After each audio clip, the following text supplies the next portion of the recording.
Welcome to the Healing Essence Total Life Cleanse, where we're supporting detoxification, vitality, and immunity all year long. A wonderful quote by Thomas Edison: "The doctor of the future will give no medicine, but will interest his patients in the care of the human frame, diet, and in the cause and prevention of disease."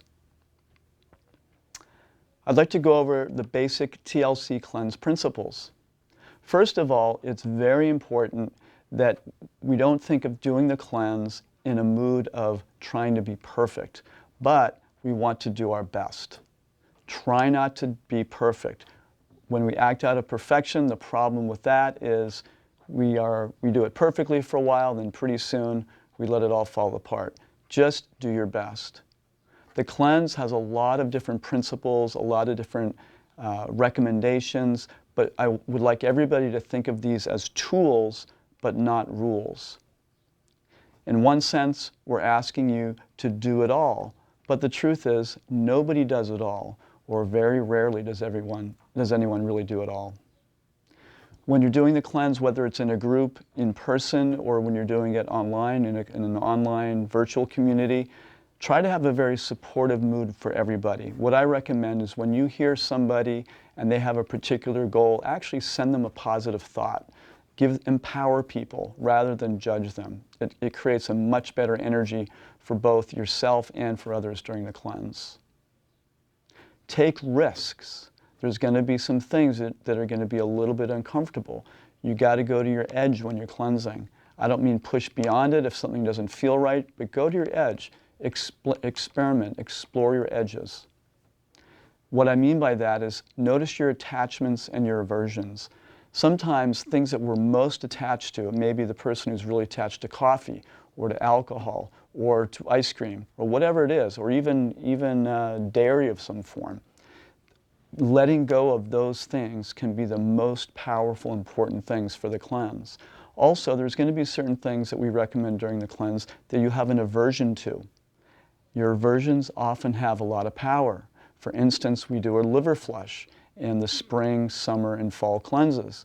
A lot of times when people hear about what that is, they think, oh my gosh, I could never do that. But many times when they actually do something that they have an aversion to, it turns out to be one of the most powerful parts of the cleanse. And allow your greatness. Some more of the TLC Cleanse Principles I'd like to go over. There's a number of different ways to do the cleanse. I kind of summarize it in 4 different ways: good, better, best, and super saintly best. So what that really means is you cannot fail when you're doing the cleanse unless you buy all the products and don't do it, don't read it, don't watch the videos, don't come to classes if you're in person, don't listen to the on-call support, don't go to the Facebook page and ask questions and look for the answers. It's the only way you can fail. People do the cleanse at different levels, but just by doing your best, you're going to have great success. But the first way to do a good cleanse, a fantastic cleanse for many, is to follow the on the cleanse diet, which we're going to go over a little bit later, and take your supplements. Do your smoothies, take the herbs that we send you.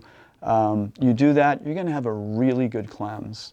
Number 2, the better cleanse is to follow the on the cleanse diet. Eat lots of greens, especially in the summer and the spring.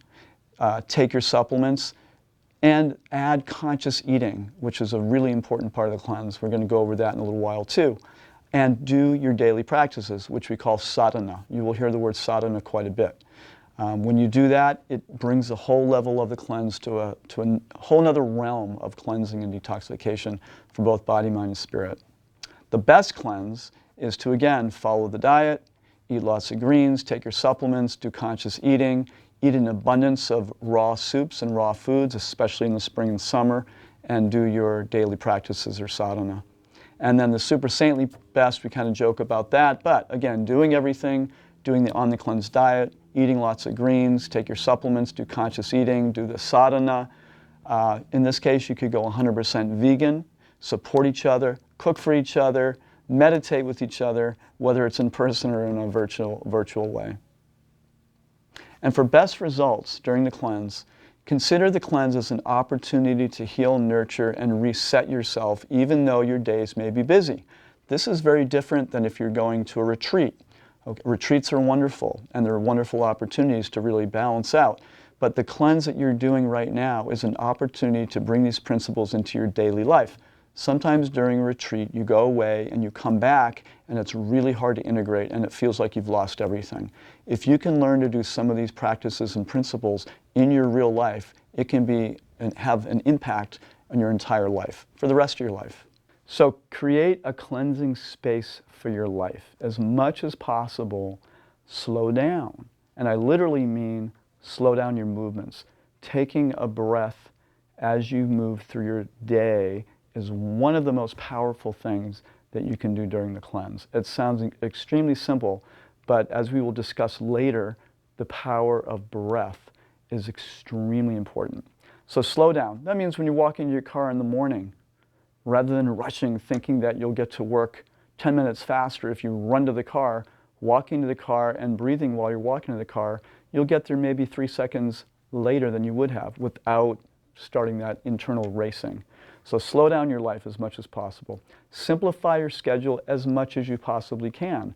Do the needful, of course. You have to work, you have to take care of the kids, you need to take care of your responsibilities, whatever they may be, but simplify as much as you can.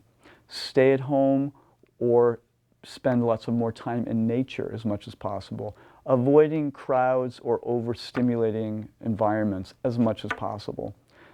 Go to bed before 10:30. Ayurveda, the ancient system of medicine from India, says the best sleep is before midnight, and as I will discuss later, there's an energy shift around 10:30 or 11 at night where you can be tired before 10:30, and if you stay up, something shifts. You actually shifts into the fire element or the liver energy, and it causes us to want to stay up later. So try to get to bed before 10:30.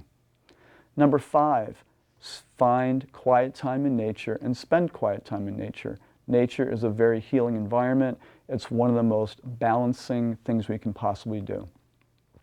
Here's another one. Talk less and speak mindfully and avoid gossip. As we will explain later in the cleanse, there are number of forms of toxicity. There's physical toxicity, which we'll talk about very soon. There's a mental and emotional toxicity, and there's even spiritual toxicity. Spiritual toxicity would be in the form of pure dogmatism, okay? So talking less is very good for the nervous system. Speaking mindfully is very good for the nervous system. And avoiding gossip. Gossip, according to the Ayurvedic system, is considered to be a toxin, okay? So it's very important to, during the cleanse, not to judge yourself if you're doing it, but just notice it and see it as kind of like junk food, like you're eating a cupcake or something with a lot of sugar. Has really no real nourishment to it, okay? It may taste sweet in the moment, but it really doesn't feel good. That's gossip. Take a day of silence. We've had numerous people throughout the years who have literally spent the whole day in silence. Experience that. So you may, if you can't do that, maybe take a couple hours and just really let yourself experience that. It's very powerful. When we speak too much, it creates a nervous system imbalance, and so it's a nice opportunity to experience that. Get up 30 minutes earlier each morning. You're going to need a little extra time in the morning, so get to bed early and get up a little bit earlier in the morning. Journaling is a really good idea. You can do that in a couple forms, just writing your thoughts, that's really nice, or something called the morning pages, which is really wonderful, where you literally just take 10 minutes and just write anything that comes out of your mind. It's like a regurgitation, but it's really a wonderful way to kind of process whatever's been going on. Get massage, get acupuncture, get some kinds of healing, chiropractic, whatever works for you. Okay? A couple other things to think about. What I'd really highly suggest at this point early on in the cleanse, bringing in and letting go. Think of 3 qualities or behaviors in your life that are lacking, or things that are lacking in your life that you would like more of. Write them down. Think of the 3 qualities or behaviors in your life that you would like to let go of, and write those down. Envision yourself being that person. You can do a couple different rituals. If you choose, you can burn both of those papers and offer them up to Great Spirit. It's a really nice ritual. So 3 things you'd like to let go of, 3 things you'd like to bring in, and just keep your attention on those things during the cleanse. There's a great quote in a scripture called the Yoga Vasishta. It says, dedicate the benefits to others. Arise and accept an antidote to ward off old age and death. It is a knowledge that all wealth, all prosperity, all pleasures and enjoyments are useless unless devoted to the good of others. The reason we have this quote in the cleanse is because the truth is, when we do a cleanse, we are cleansing not just on a physical level, but an emotional, mental, and spiritual level also. You will improve as a human being. Why? Because you'll become a better you. That's all. And by doing that, it's going to ripple out into the world, into your family, into your friends, into your society, and it will also help you get in touch with, or be in better touch with, your purpose on the planet, which we call Dharma.